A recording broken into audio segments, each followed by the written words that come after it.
Okay, here's how to make money with your car. Right? Most of us have cars yet, but that may change. Fewer people. Except my kids don't even want cars yet, but they live downtown. But there are so many ways, and they say that cars now, we only use our car about like 8, 9, 10% of its time. So that means 90% of the time, nobody's doing it. So that's why they call it a share economy. You could share your car with other people and make money out of it. Yeah.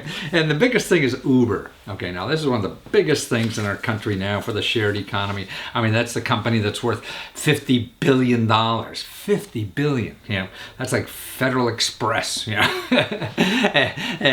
But they have 1 million people that are making money from that. So Uber is a company, you know, worth $50 billion, the same as Federal Express. It's only been around about 5 years, you know.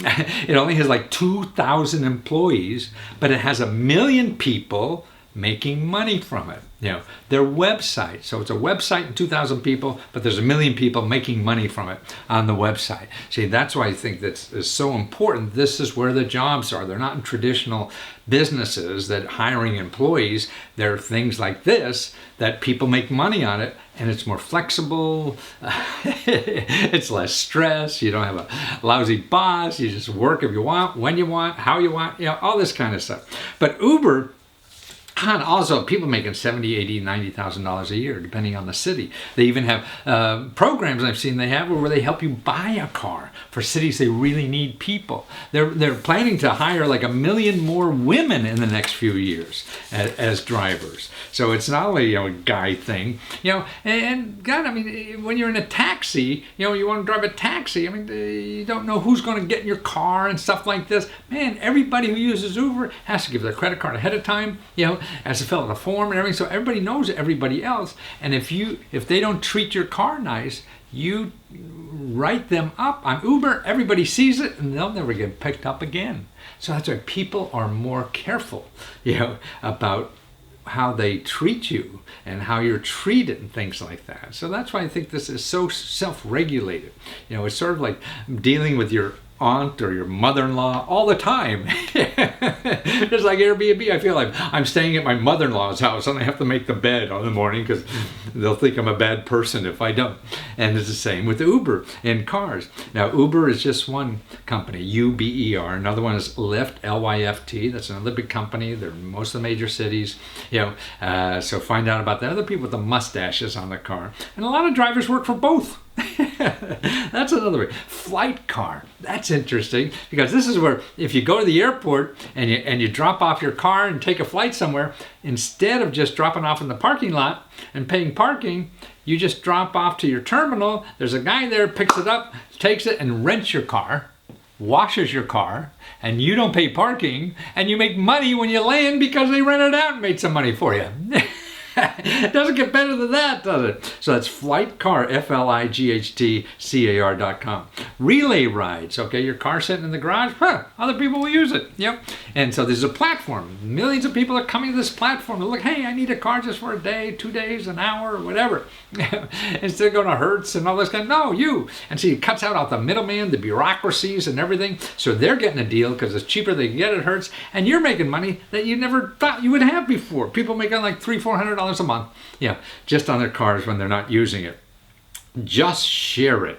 That's another one that does this, you know, and that's for cars. Get Around, Getaround.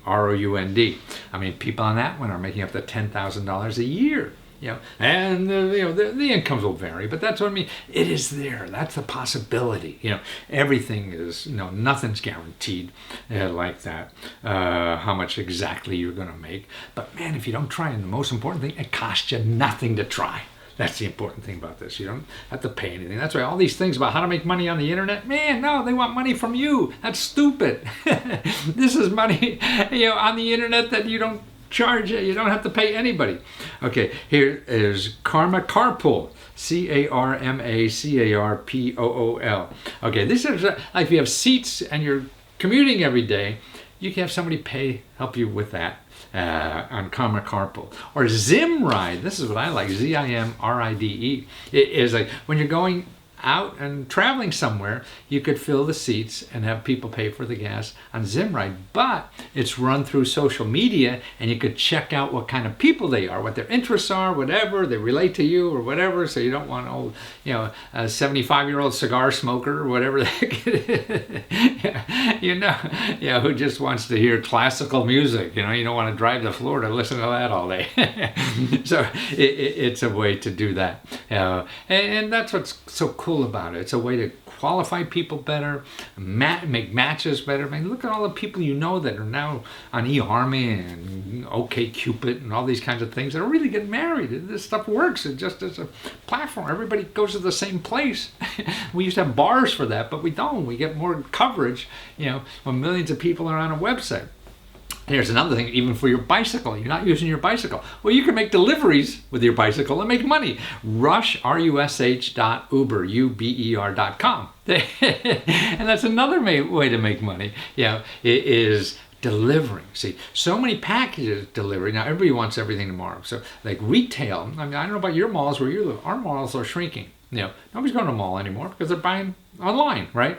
So, the biggest mall in the country, Amazon, and they deliver like tomorrow. And when they get drones, they'll deliver today. So now the local people are competing, and they'll use services like this. Hey, no, don't go to Amazon and wait 2 days or whatever. No, I'll deliver it today. And they use rush.uber.com to do these. So it's local retailers are getting into that fast delivery business. And so you don't even have to go to a mall. Why waste an hour going back and forth to the mall to buy something when boom, you get it delivered? And then you can make money at it being one of the deliver people, right? No licensing, no nothing. Fill out a form on the internet and you're there, and that's what's neat. And you're going to get paid because they already have the money from the people who are giving the money, and you don't have to worry about it. So that's how to make money with your car. Another segment we did on how to make money with your house and your boat. And then one on special kind of jobs that are over there, and then also any kind of job, full-time, part-time, or one of a kind. So the car is our fourth item, and we have an introduction. So if you want to know more about the gig economy, we have an introduction on this, telling you what's good and bad and why it's going to be important now and even grow in importance in the future. And next, we're going to tell you how to make money out of your closet. You made it amazing. I mean, one of my bedrooms here, there's a lot of good stuff in my closet there. I got to make money out of it. So watch.